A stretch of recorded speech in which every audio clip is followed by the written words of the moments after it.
మొదటిగా మన యేసుకి స్తోత్రాలు చెల్లిద్దామండి. Praise the lord. Hallelujah, hallelujah. గత వారం అంతా మన యేసయ్య మనల్ని ఎంతగానో కాచి కాపాడి మరొక పునరుత్థాన దినాన ఆయన సన్నిధికి మనం తీసుకొని వచ్చాడు కదండి.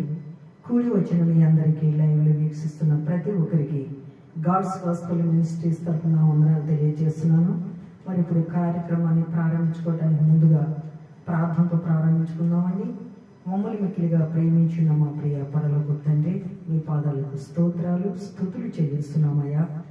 గత వారం అంతా నాయన మీ యొక్క కృపను బట్టి, ప్రేమను బట్టి నాయన మమ్మల్ని ఎంతగానో ప్రేమించి సజీవులుగా ఉంచి మీ సన్నిధికి మమ్మల్ని తీసుకొని వచ్చారయ్యా. అందుని బట్టి మీకు స్తోత్రాలు చెల్లిస్తున్నామయ్యా. ఇప్పుడు పాటలు యందు, స్తుతి ఆరాధన యందు చెప్పబడే వాక్యంతో ప్రభా మీరు మాతో మాట్లాడి మీరు మాత్రమే మహిమ పొందమని యేసు నామం అడిగి వేడుకుంటున్నాము తండ్రి, ఆమేన్. ఇప్పుడు ఒక పాట పాడుకుంటూ దేవుని నామాన్ని స్తుతించుకున్నామండి.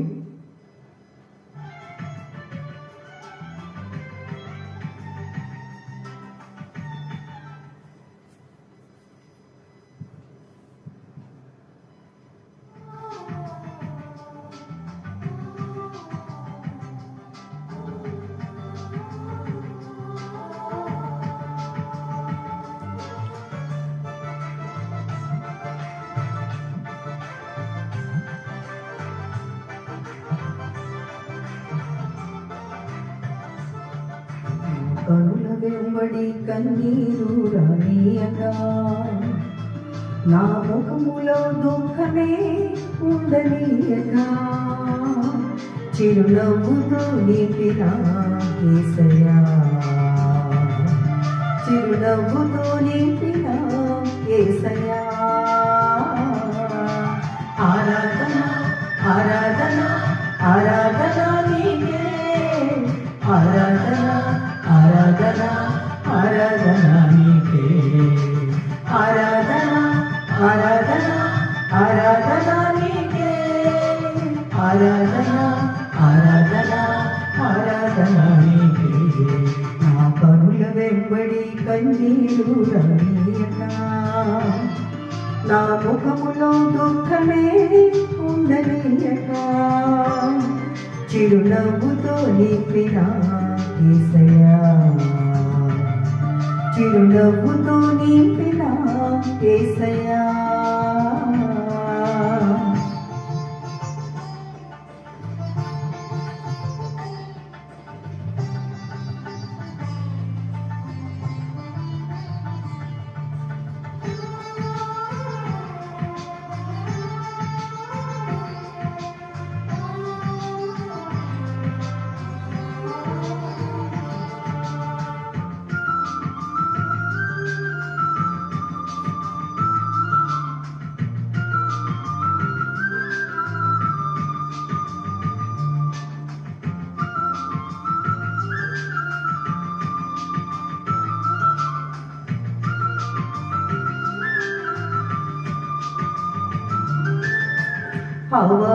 అవమానాలను ఆశీర్వాదముగా, నిందలన్నిటినీ దీవెనలుగా మార్చి, అవమానాలను ఆశీర్వాదముగా, నిందలన్నిటినీ దీవెనలుగా మార్చి, నేను వేసే ప్రతి అడుగులో నీవే నా దీపమై, నేను వేసే ప్రతి అడుగులో నీవే నా దీపమై,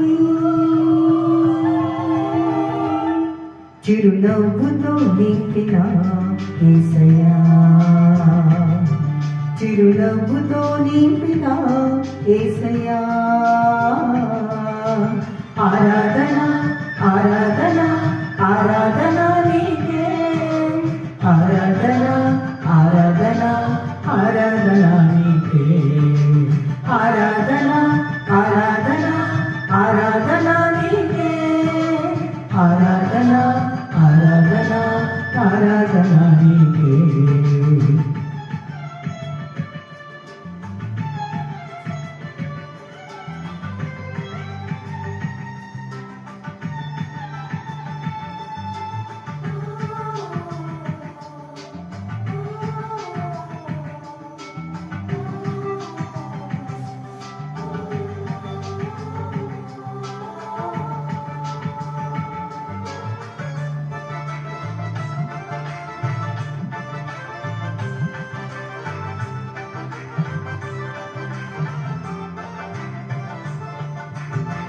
సంతృప్తి లేని నా జీవితంలో సమృద్ధినిచ్చి ఘనపరచినావు. సంతృప్తి లేని నా జీవితంలో సమృద్ధినిచ్చి ఘనపరచినావు. నా మురికి జీవితాన్ని ముత్యముగా మార్చి, నా మురికి జీవితాన్ని ముత్యముగా మార్చి,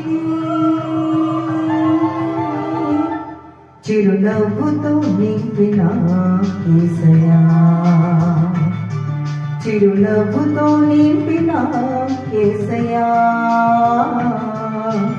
ఆరాధన ఆరాధన ఆరాధన నీకే, ఆరాధన ఆరాధన ఆరాధన నీకే, ఆరాధన ఆరాధన ఆరాధన నీకే, ఆరాధన ఆరాధన ఆరాధన నీకే.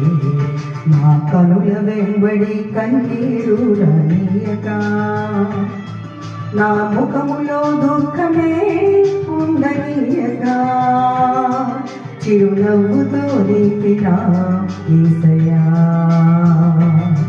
చిరునవ్వుతో నింపిన యేసయ్యా.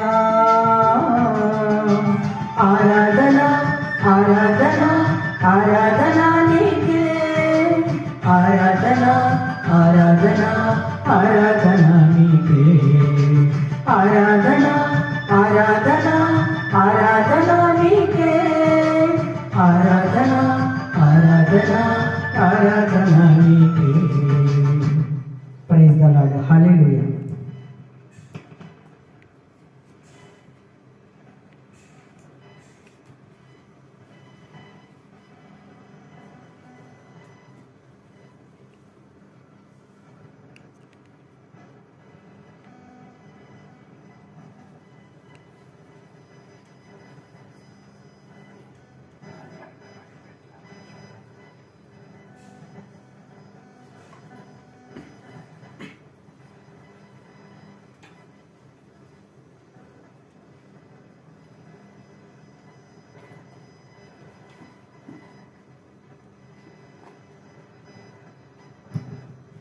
హల్లెలూయా. దేవుని మహాకృపను బట్టి గత వారమంతయు మనందరినీ కాపాడి రక్షించి ఈ ఉదయకాలమున సజీవులుగా ఉంచి ఆ దేవాతి దేవుని మనమందరము కలిసి ఆరాధించుకుంటకు కృప చూపినందుకు ఆ దేవాతి దేవునికి కృతజ్ఞతాస్తుతి స్తోత్రాలు చెల్లిస్తున్నాను. దేవుని బిడ్డలారా, దేవుని పరిచర్యలను మీరు స్వీకరిస్తూ God's gospel ministries YouTube channel పరిచర్య ద్వారా మాతో పాటు ఏకీభవిస్తూ ఆయా ప్రాంతాల నుండి మాతో పాటు కలిసి దేవుని ఆరాధించుటలో పాల్గొంటున్నటువంటి ప్రతి ఒక్కరికి కూడా మా యొక్క హృదయపూర్వక వందనాలు తెలియజేస్తున్నాం. దేవుడు అనుగ్రహించిన మనకు ఈ దినాన్ని మనము సద్వినియోగం చేసుకుంటున్నాము, దేవుని మహిమపరుస్తున్నాము, ఆరాధిస్తున్నాం. మనమందరము కలిసి దేవుణ్ణి ఆరాధిద్దామండి. అందరూ కలిసి, ఎవరు మౌనముగా ఉండకుండా అందరూ కలిసి ఆరాధించాలని దేవుణ్ణి మిమ్మల్ని మరొకసారి కోరుతున్నాను. మీ అందరికీ హృదయపూర్వక వందనాలు తెలియజేస్తున్నాను. కలిసి మనం దేవుణ్ణి ఆరాధిద్దామండి. దేవుడు మన పట్ల, మన జీవితాల పట్ల ఎన్నో గొప్ప కార్యాలు జరిగించారు. అవి ఏవి మనము మరచిపోకుండా కృతజ్ఞత కలిగి ఈ దినాన్ని మనకు అనుగ్రహించారు. దేవుడు ఈ సమయాన్ని మనకు అనుగ్రహించారు. ఈ సమయంలో, ఈ క్షణంలో సజీవులుగా దేవుడు మనకు నిలువబెట్టాడు. అందును బట్టి మనము దేవుణ్ణి ఆరాధిద్దామండి. దేవుణ్ణి మనము హృదయానుసారంగా సత్యముగా ఆరాధిద్దామండి. నాతో పాటు ఏకీభవించండి. పరిశుద్ధుడు పరిశుద్ధుడు పరిశుద్ధుడు పరిశుద్ధుడు పరిశుద్ధుడు, కోటాను కోట్ల దూతలతో నిత్యము ఆరాధింపబడుచు పూజింపబడుచున్న మహోన్నతుడా, మా గొప్ప దేవ, మా సృష్టికర్త, ఈ జీవితాలు మాకు అనుగ్రహించిన తండ్రి, ఈ భూమిపై నివసించుటకు యోగ్యతను అనుగ్రహించిన తండ్రి, ఈ ఉదయ కాలమును మాకు అనుగ్రహించిన దేవా, ఈ ఉదయ కాలమున మీ సన్నిధిలో మిమ్మల్ని ఆరాధించుటకు కృప చూపిన తండ్రి, మీకు స్తోత్రములయ్యా. ప్రేమ కలిగిన దేవా, కృప చూపే తండ్రి, ఈ ఒక్కరిని మీరు త్రోసివేయక ప్రతి ఒక్కరిని కూడా ప్రేమించిన దేవ, కృప చూపుతున్న దేవ, కాపాడి రక్షిస్తున్న దేవ, అందుని బట్టి మీకు స్తోత్రాలయ్యా, స్తుతులు స్తోత్రాలు చెల్లిస్తున్నాను. మా దైవమా, మా ఆదరణకర్త, మా రక్షణ, మా విమోచక, మా ఆధారమ, మా ప్రాణదాత, మా జీవదాత, మమ్మల్ని జీవింప చేస్తున్న జీవాధిపతి మీకే స్తోత్ర. ఎన్నిక లేని మమ్మలను ఇంతగా ప్రేమించిన గొప్ప తండ్రి మీకు స్తోత్రములు. పరిశుద్ధుడ, సైన్యములకు అధిపతి అయిన యెహోవా, బల పరాక్రమం కలిగిన తండ్రి, ఆశ్చర్య కార్యములను, అద్భుతములను, గొప్ప కార్యములను, ఊహించరాని మేలును జరిగిస్తున్న తండ్రి మీకు స్తోత్రములు, స్తోత్రములు, స్తోత్రములు. పాప బంధకములో బంధింపబడిన మానవ జాతిని వదిలివేయకుండా నశించిపోతున్న ఈ మానవ జాతిని దృష్టించి, ప్రేమించి, దయచూపి, కరుణించి మానవ జాతి అందరినీ సురక్షితముగా జీవింప చేయుటకు అందరి కొరకు ప్రాణము పెట్టిన దేవా మీకు స్తోత్రములైనా. మీ వంటి దేవుడు ఈ లోకాల మాకెవరు లేరయ్యా. మా సృష్టికర్తమైన మా దైవమా మీకు స్తోత్రాలు, స్తోత్రాలు, స్తోత్రాలు. మహోన్నతుడా మీకే స్తుతులు, స్తోత్రాలు. ప్రభువా, గొప్ప దేవా మీకే స్తోత్రాలు, మీకే స్తుతులు, స్తోత్రాలు చెల్లిస్తున్నాం. అందరము కలిసి దేవుణ్ణి ఆరాధిద్దామండి. మనమందరము కలిసి దేవుణ్ణి ఆరాధిద్దాం. స్వరములు కలిపి మన గాత్రములకు పాట పాడుతూ దేవుని స్తుతిద్దామండి.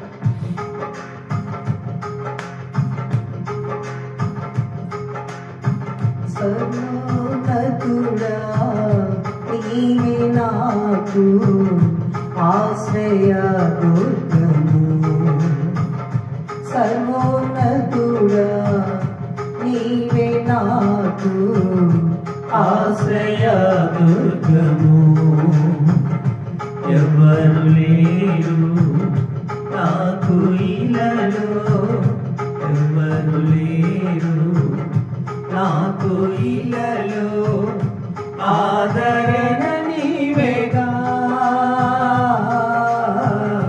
ఆనందము నీవేగా, ఆదరణ నీవేగా, ఆనందము నీవేగా. సర్వోన్నతుడా నీవే నాకు ఆశ్రయ దుర్గము. నీ దినములన్నిట ఎవరు నీ ఎదుట నిలువలేరని యెహోషువతో. నీ దినములన్నిట ఎవరు నీ ఎదుట నిలువలేదని యెహోషువతో వాగ్దానము చేసినావు, వాగ్దాన భూమిలో చేర్చినావు, వాగ్దానము చేసినావు, వాగ్దాన భూమిలో చేర్చినావు. సర్వోన్నతుడా నీవే నాకు ఆశ్రయ దుర్గము. నిందల పాలై నిత్య నిబంధన నీతో చేసిన దానియేలుకు. నిందల పాలై నిత్య నిబంధన నీతో చేసిన దానియేలుకు సింహాసనమిచ్చినావు, సింహ సింహాలలోలను మూసినావు, సింహాసనమిచ్చినావు, సింహాల నోళ్లను మూసినావు. సర్వోన్నతుడా నీవే మాకు ఆశ్రయదుర్గము.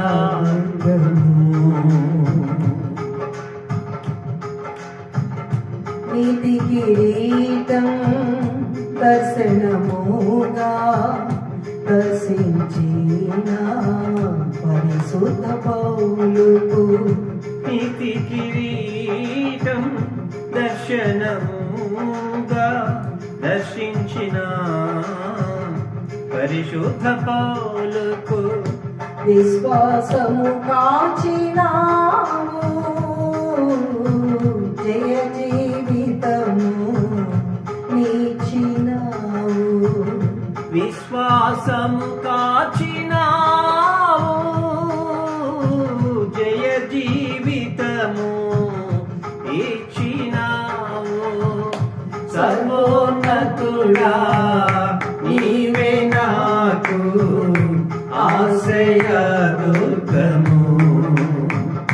సర్వోన్నతుడా నీవే మాకు ఆశ్రయదుర్గము. ఎవ్వరు లేరు మాకు ఇలలో, ఎవ్వరు లేరు మాకు ఇలలో, ఆదరణ నీవేగా, ఆనందం నీవేగా,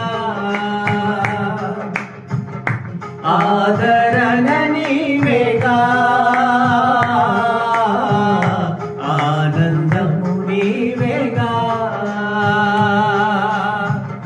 సర్వోన్నతుడా నీవే మాకు ఆశ్రయదుర్గము. సర్వోన్నతుడా నీవే మాకు ఆశ్రయదుర్గము. ఆశ్రయదుర్గము.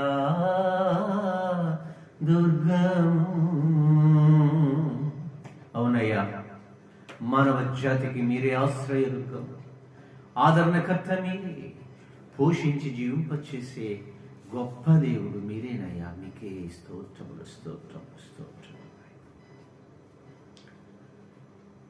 మహాగుణుడ, మహోన్నతుడా, మహిమా ప్రభావములు కలిగిన తండ్రి, మేమందరము కలిసి కొద్ది సమయము మిమ్మల్ని ఆరాధించుటకు కృప చూపిన దైవమా, మీకు స్తోత్రాలయ్యా. ఈ సమయంలో మీ వాక్యాన్ని మేము ధ్యానము చేయబోతున్నాము. అల్పుడనైన నన్ను మరుగు చేయండి. నాతోనూ వింటున్న మీ బిడ్డలందరితో మీరే సూటిగా మాట్లాడి మీ వాక్యానుసారముగా మమ్మల్ని నడిపించమని సమస్త మహిమ, ఘనత, ప్రభావాలు మీకే చెల్లిస్తూ మా ప్రభువును లోకరక్షకుడునైన యేసు క్రీస్తు నామములో ప్రార్థించడి వేడుకొనుచున్నాము తండ్రి, ఆమేన్. దేవుని బిడ్డలారా, ఇప్పటి వరకు మనమందరము కలిసి దేవుణ్ణి హృదయపూర్వకంగా ఆరాధించాము కదూ. కొద్ది నిమిషములు మనము దేవుని వాక్యాన్ని ధ్యానం చేద్దామండి. మనమందరము జాగ్రత్తగా దేవుని యొక్క వాక్యాన్ని మనము గ్రహిద్దాము. మన జీవితాలను ఏ విధముగా ఆ వాక్యానుసారముగా జీవింప చేసుకోవాలో నేర్చుకుందామండి. నేటి మన పాఠాంశము అసూయ. అసూయ, జెలసీ. అసూయ అనే మాట మనకందరికి బాగా నోటెడ్ కదూ. పరిశుద్ధ గ్రంథము నుండి ఈ అసూయ అనేటటువంటి ఈ యొక్క పదానికి సంబంధించినటువంటి భావాన్ని మనము వాక్యము నుండి కొన్ని సందర్భాలను జ్ఞాపకం చేసుకుందామండి. అపోస్తుల కార్యములు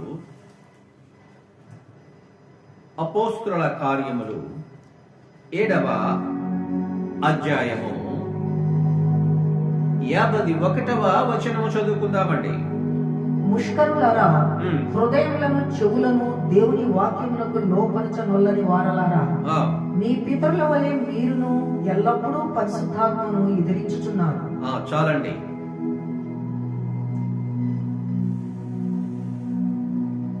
ఈ మాటలు ఎవరితో అంటున్నారో, ఎందుకు అంటున్నారో అనేటటువంటి విషయాలు కొద్ది నిమిషాలు మనం ధ్యానం చేద్దామండి.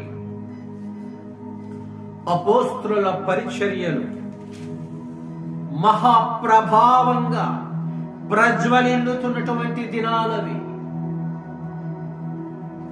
తండోపతండలుగా జన సమూహాలు యెహోవా శిష్యులు ప్రకటిస్తున్న ఆ సువార్త ప్రకటనను వింటూ ఆశ్చర్యపడుతూ వారి సకల రోగాలను నయం చేసుకుంటూ యేసు క్రీస్తు ప్రభువారు దేవుని కుమారుడని, ఆయనే మన పాపముల నుండి విమోచించే విమోచకుడని, మానవ జాతిని పాప బంధకముల నుండి రక్షించి నిత్య జీవాన్ని ఇచ్చే జీవాధిపతి అని అపోస్తలుడు సువార్తను ప్రకటిస్తూ ఉంటే దేశాలు నలుమూల నుండి ప్రజలు వింటూ దేవుని యందు విశ్వాసం ఉంచి, దేవుని యందు నమ్మిక ఉంచి విశ్వాసులుగా మారిపోతున్నారట. అనేక మంది శిష్యులలో కలిపి శిష్యుల యొక్క జనాభా లెక్కలు విపరీతంగా దినదినము అభివృద్ధి చెందుతున్నారటండి. ఎంత చక్కటి సందర్భాలు! జన సమూహాలు అప్పటి వరకు కూడా అనేకమైనటువంటి దురస్థ పరిస్థితుల్లో ఉన్నారు. అప్పటికి యేసు క్రీస్తు ప్రభువారు సువార్తను అనేక ప్రాంతాలలో ప్రకటించేశారు. ఆయన ఎవరో, ఏమిటో, ఎంత గొప్ప దేవుడో, ఎటువంటి ఆశ్చర్య అద్భుత కార్యములు సమూహాలలో మానవుల మధ్య జరిగించాడో, ఎంతటి భయంకరమైన వ్యాధులనైనా ఏ విధంగా నయం చేసి ఆ వ్యక్తులకు సంతోష సమాధానాలు ఇచ్చి నూతన జీవితాలు అనుగ్రహించారో అప్పటికే ఆయా దేశాలన్నీ ప్రబలిపోయి ప్రకటింపబడిపోయినాయండి. అందరికీ తెలిసిపోయినది అప్పటికే. ఇక ఆయన ఆరోహణమై వెళ్ళిపోయిన తరువాత శిష్యుల పరిచర్యలు ప్రారంభమవుతూ అవుతూ అవుతూ అనేక ప్రదేశాలలో శిష్యులు సంచరించుతూ ప్రజల మధ్య ప్రకటిస్తున్న సువార్త దినాలలో ఈ విధంగా అందరూ వింటూ దేవుని వైపు వచ్చేస్తూ ఈ యొక్క యేసు క్రీస్తునందు విశ్వాస జీవితము జీవించటానికి విశ్వాసులుగా మారిపోతున్నారండి. అందరూ చూస్తున్నారు. ఆ సమయంలో ఈ మాటలు మాట్లాడినది స్టెఫను అనేటటువంటి ఒక శ్రేష్టమైన భక్తిపరుడు. స్టెఫను బహుబలముగా దేవుని సువార్తను ప్రకటించేస్తున్నారు. అనేక మంది ఆ సువార్తను విని ఆయనతో వాగ్వాదములు పెట్టుకొని ఎదిరించటానికి ప్రయత్నం చేస్తున్నారు. కానీ స్టెఫను గారికి దేవుని ఆత్మ తోడై బలపరచి ఎదురించే వారి ఎదిరింపులకు ధైర్యముగా ఎదుర్కొంటూ ఏ ఒక్కరు ఈయన ఎదుట నిలువలేని అటువంటి బలము కలిగి వాదిస్తూ ఉన్నాడు ఎదురించే వారితో. అందరూ ఆశ్చర్యపడుతూ ఏమీ చేయలేని పరిస్థితిలో ఉన్న బహుబలముగా స్టెఫను గారు గొప్ప ఆశ్చర్య కార్యాల సమూహాల మధ్య చేస్తూ ఉన్నారు. అనేక మంది చూస్తూ ఉన్నారు. ఆ కార్యాలను అనుభవిస్తున్నారు. ప్రజలందరూ విశ్వాస జీవితంలోనికి నడిపింపబడుతున్నారు. అంతా చూస్తున్నారు. ఎవరు?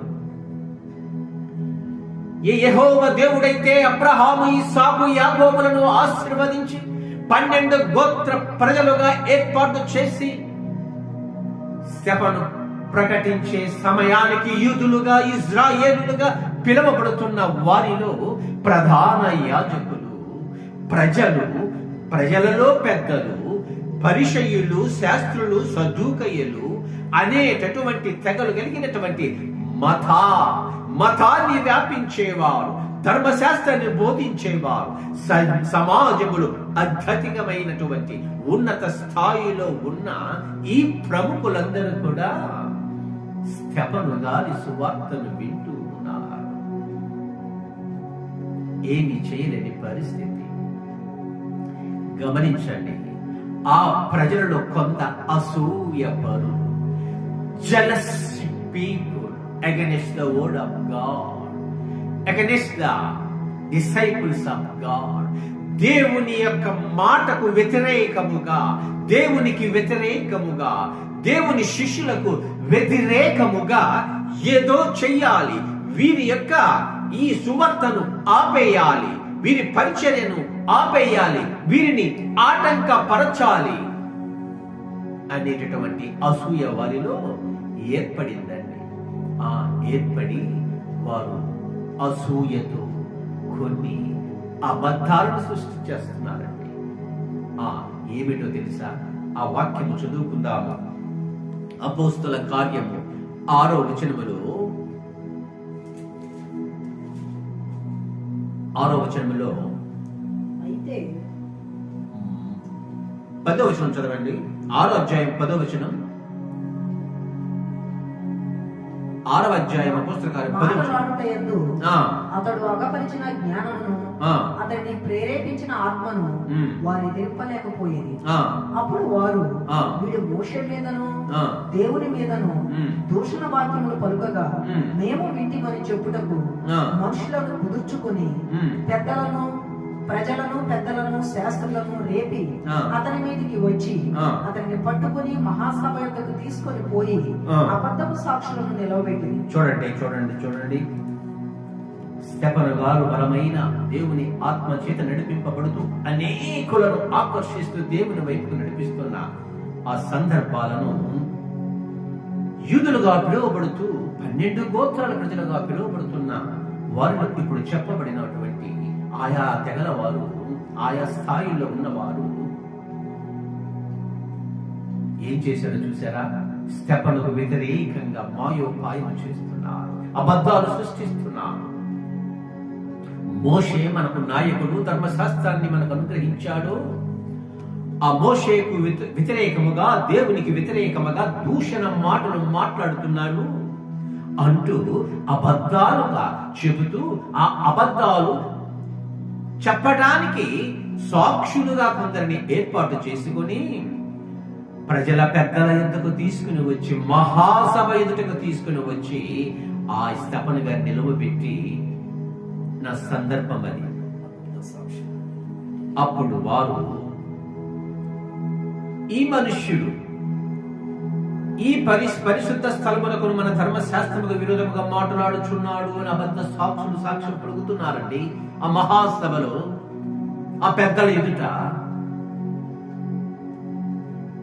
ఈ నజరేయుడైన యేసు ఈ చోట్లు పాడు చేసి మోషే మనకిచ్చిన ఆచారములను మార్చునని వీడు చెప్పగా మేము వింటిమని అబద్ధం. చూసారా ఎంత భయంకరమైన అబద్ధాన్ని వారు సాక్ష్యంగా చెప్పేశారు.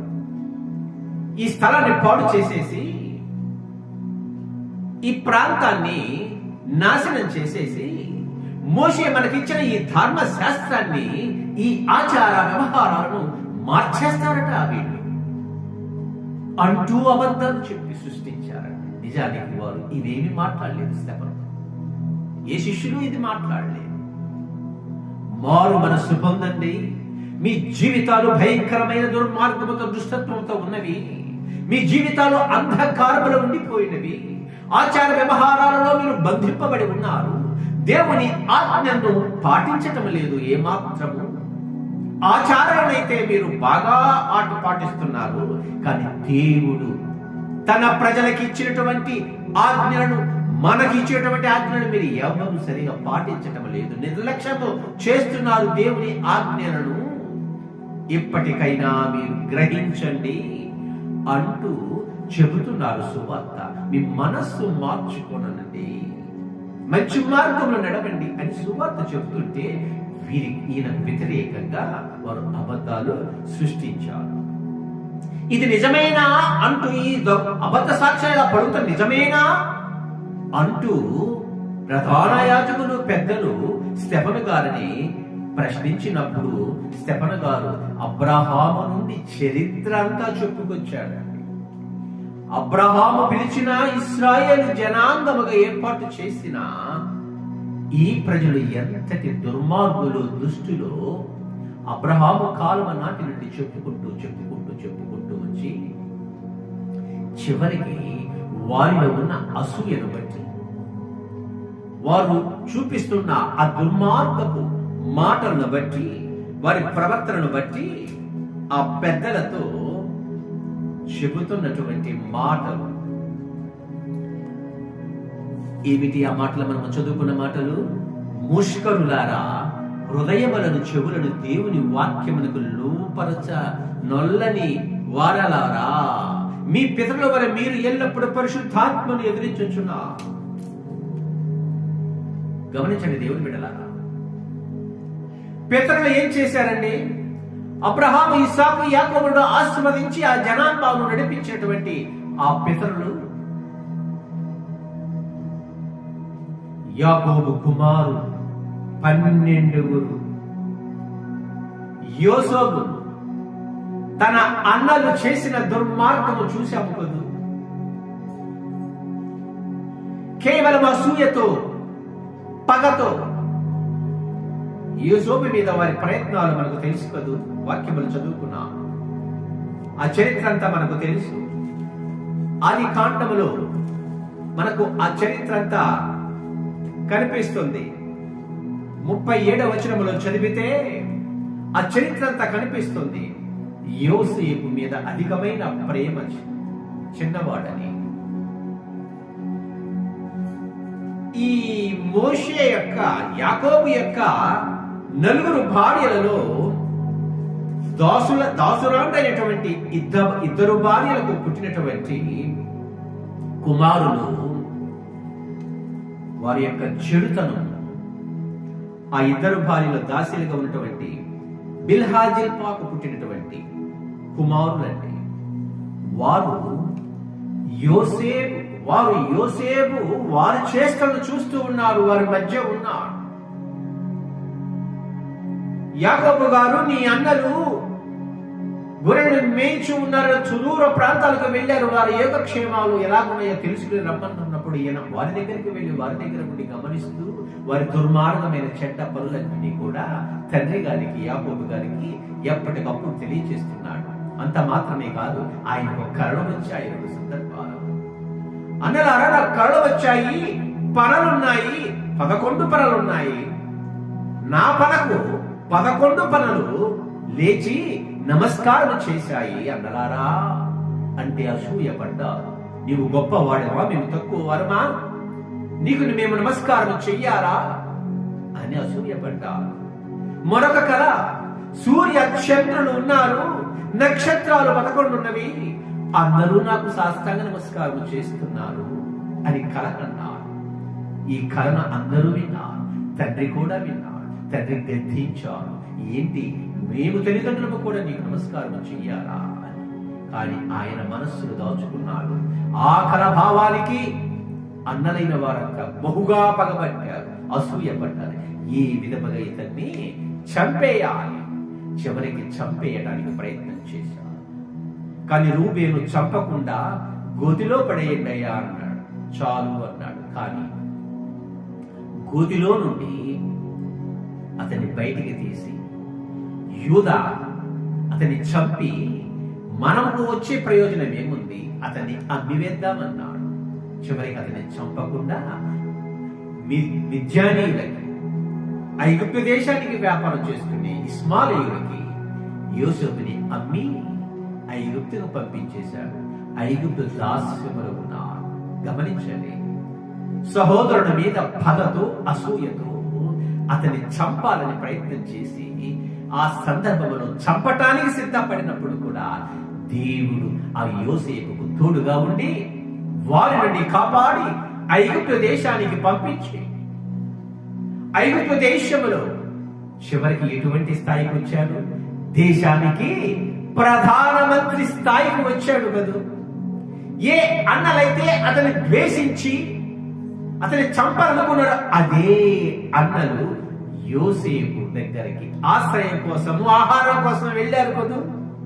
అదే అన్నలు, వారి తరాలు, వారి యొక్క కుటుంబ సభ్యులు 50 మంది కూడా అదే ఐగుప్తులో యోసేపు కాలమంతా సుఖ సంతోషాలతో, భోగభాగ్యాలతో ఉన్నారు కదూ. కానీ వారి వారసులైన వారు కూడా పగ ప్రతీకారులు వదలలేదండి. పగ పెట్టుకున్న అన్నల మధ్యనే యోసేపు గారు ఎంతటి స్థితిలోకి వచ్చారు మనకు తెలుసు. అటు తరువాత ఈ మాటలు చెబుతున్నారు. ఇంకా అనేక సందర్భాలలో అనేక విషయాలు వాళ్ళకి చెబుతూ, మీలో అసూయ ఉన్నది, మీలో దుర్మార్గత ఉన్నది, అది తీసివేసుకోవాలి అంటూ స్టెఫను గారు వారి మధ్య చెప్పినప్పుడు గమనించండి, ఈ స్టెఫను ఏం చేశారు వాళ్ళు?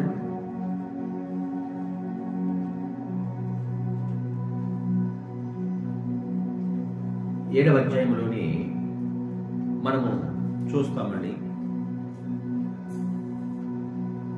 వారి మాటలు విని కోపముతో 54వ వచనంలో చదువుతున్నారు. వారి మాటలు విని కోపముతో మండిపడి అతనిని చూచి పండ్లు కొరికిరి. అయితే అతడు పరిశుద్ధాత్మతో నిండుకున్న వాడై ఆకాశము వైపు తేరి చూసి దేవుని మహిమను, యేసు దేవుని కుడి పార్శ్వమందు నిలిచి ఇంట చూచి, ఆకాశము తెరవబడటయు మనుష్య కుమారుడు దేవుని కుడి పార్శ్వమందు నిలిచి ఇంటటయు చూచుచున్నానని చెప్పాను. ఎప్పుడైతే ఈ మాటలు నేను యేసు క్రీస్తు ప్రభు వారిని దేవుని కుడి పార్శ్వమున ఉండటం చూస్తున్నాను అని ఈ దుర్మార్గులు ఎదుట చెబుతూ ఉన్నప్పుడు వారు బహుగా కోపించి ఏం చేశారండి? అప్పుడు వారు పెద్ద కేకలు వేసి చెవులు మూసుకుని ఏకముగా అతని మీద పడి పట్టణపు వెలుపలికి అతన్ని వెళ్ళగొట్టి రాళ్ళు రువ్వి చంపిరి. సాక్షులు సౌలు అని ఒక యవనుని పాదముల యొక్క తమ వస్త్రములు పెట్టిరి. చంపేశారండి, రాళ్ళు రువ్వి చంపేశారండి. ఏం చేసినందుకు? ఏం దుర్మార్గము చేసినందుకు? ఏమి అన్యాయం మాట్లాడినందుకండి? మంచి చెప్పినందుకు, మంచి విధానంలో నడవమని చెప్పినందుకు, మీ నిజ స్వరూపాలు ఎంత భయంకరంగా ఉన్నవి వాటిని మార్చుకోండి అని చెప్పినందుకు రాళ్ళు రువ్వి వీళ్ళే ప్రధాన యాజకుల సమక్షములోని ప్రజల పెద్దలే, అధిపతులే ఏం చేశారు? రాళ్ళు రువ్వి స్టెఫను చంపేశారు. అందుకు సాక్షిగా సౌలు గారు కూడా ఉన్నా, అటు తరువాత పౌలుగా మారిన భక్తుడు. కానీ స్టెఫను చెప్తున్న మాటల చివరిగా ప్రభువును గూర్చి మొరపెట్టి, యేసు ప్రభువా నా ఆత్మను చేర్చుకునమని స్టెఫను పలుకుచుండగా వారు అతన్ని రాళ్లతో కొట్టి, అతడు మోకాల్లోని ప్రభువా వారి మీద ఈ పాపము మోపమని గొప్ప శబ్దముతో పలికాను. ఈ మాట పలికి నిద్రించెను. సౌలు అతని చావునకు సమ్మతించాను. గమనించండి దేవుని బిడ్డలారా, వ్యక్తుల యొక్క అసూయ ఎటువంటి దుర్మార్గమైనటువంటి పనులు చేయిస్తుందో మనం గమనించాం. ఒకవైపు స్టెఫను ఉన్న విషయము అందరికి చెబుతున్నాడు, వారిలో ఉన్న దుర్మార్గం ఇలా ఉన్నది, మార్చుకోండి అని చెబుతున్నాడు. మీ పితరులు కూడా ఈ విధంగానే చేశారు. ఐగుప్తు దాస్యము నుండి కనాను దేశానికి తరలిస్తూ ఉంటే మీ పితరులు యెహోవాను వదిలివేసి దూడను చేసుకొని దూడకు ఆరాధిస్తూ ఇదే యెహోవా అని ఆరాధిస్తున్నారు. అంతటి దౌర్భాగ్యవంతులైనటువంటి దుర్మార్గులు మీ పితరులు. అందుకనే మీ పితరులలో 3,000 మంది ఆ రోజే చనిపోయారు. దేవుడు మోషే ఆజ్ఞ ద్వారా చంపేశారు. అయినా బుద్ధి రావటం లేదు. దేవునికి వ్యతిరేకంగా అనేక పనులు చేశారు. ఇప్పుడు కూడా అబద్ధ సాక్ష్యాలు మీరు ప్రకటిస్తున్నారు. మీ దుర్మార్గాన్ని మార్చుకోండి. ముష్కరులారా, మీరు చెవులు భయంకరమైనటువంటి పరిస్థితిలో ఉన్నారు. మీ చెవులు లోబడవు, మీ హృదయము లోబడవు. మీరు లోబడనని ప్రజలు, మీరు దేవుని మాటకు లోబడరు. మీ చెవులు దేవుని మాటలు వినవు. మీ హృదయములు దేవుని మాటలను మీరు అంగీకరించరు. మీలో ఉన్న దుర్మార్గతను మీరు వదిలివేయరు. మార్చుకోండి అంటూ చెబుతుంటే ఆయన చంపేశారండి. కానీ ఆయన దేవుని సన్నిధికి చేరాడు. అప్పుడు జరిగినది ఆ ప్రజల తదనంతరం వారి వారసులకు జరిగినది. క్రీస్తు శకము 70వ శతాబ్దంలో భయంకరమైన పరిస్థితి.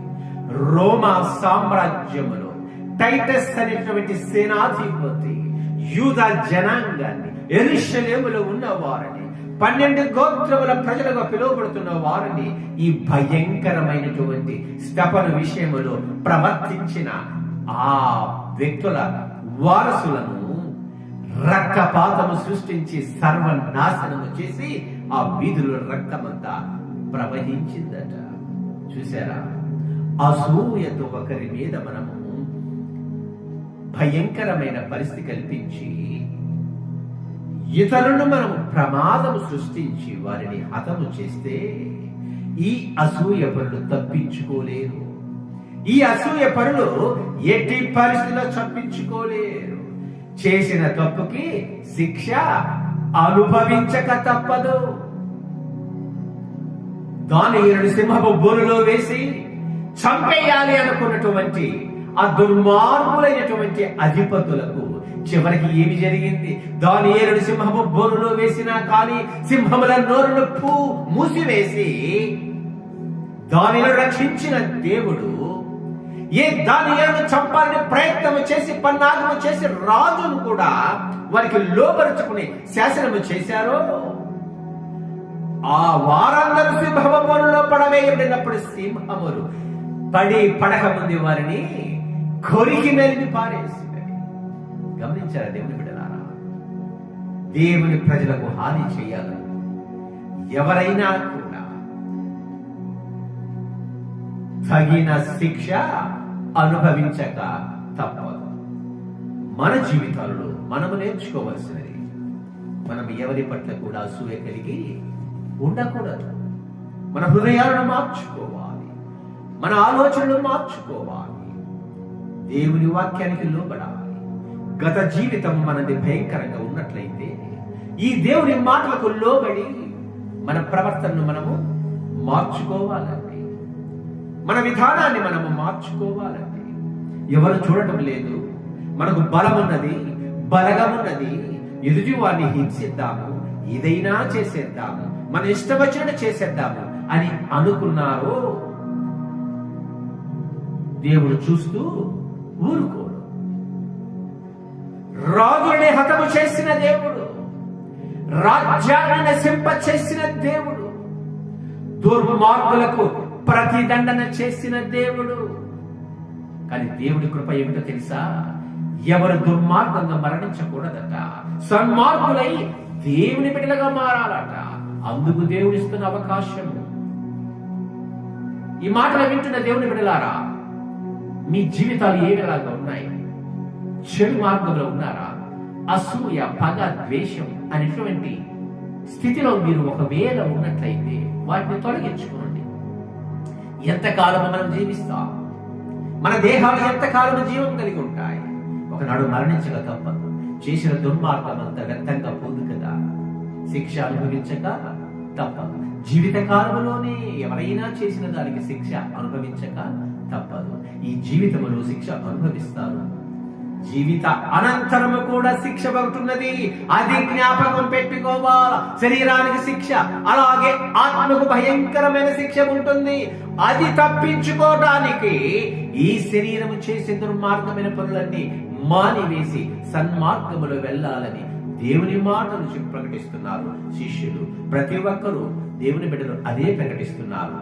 మంచి మార్గముల మనమందరము జీవిస్తూ ఈ జీవితాన్ని సత్ప్రవర్తన కలిగి ఈ లోకములో జీవించి మరణాంతరము మంచి జీవితం, యుగములు జీవించే జీవితాన్ని పొందుకోవాలని మీ అందరినీ కోరుతున్నాను. దేవుని వాక్యం అదే సెలవిస్తుంది. ఆ విధంగా మన జీవితాల్లో మనము మంచి మార్గంలో నడిపించుకుందాము, ప్రార్థించుకుందాం. మహాగరుడ, మహోన్నతుడా, మీ వాక్యం మా జీవితాలకు ఆశీర్వాదంగా మార్చండి. మాలోనే ఉన్నటువంటి సమస్త దుష్ట లక్షణాలను మేము తొలగించుకొని మాలో ఉన్న అసూయను, ద్వేషాన్ని మేము వదిలివేసి ప్రేమ కలిగి జీవించుట కృప చూపి మమ్మల్ని అందరినీ మాకు నడిపించమని సమస్త మహిమా ఘనత ప్రభావాలు మీకే చెల్లిస్తూ మా ప్రభువును లోక రక్షకుడనైన యేసు క్రీస్తు నామములో ప్రార్థించడానికి వేడుకొనుచున్నాము తండ్రి. ఆమేన్. మన తండ్రి అయిన దేవుని యొక్క ప్రేమ, మన రక్షకుడైన యేసు క్రీస్తు ప్రభు వారి కృప, మనకు నిత్యము తోడుగా ఉంచిన పరిశుద్ధాత్మని యొక్క సహవాసం, భూమిపై నివసిస్తున్న సకల పరిశుద్ధులకు, ఆయనకి ఇష్టలైన ప్రతి ఒక్కరికి సదా తోడైనను గాక. ఆమేన్. అందరికీ వందనములండి.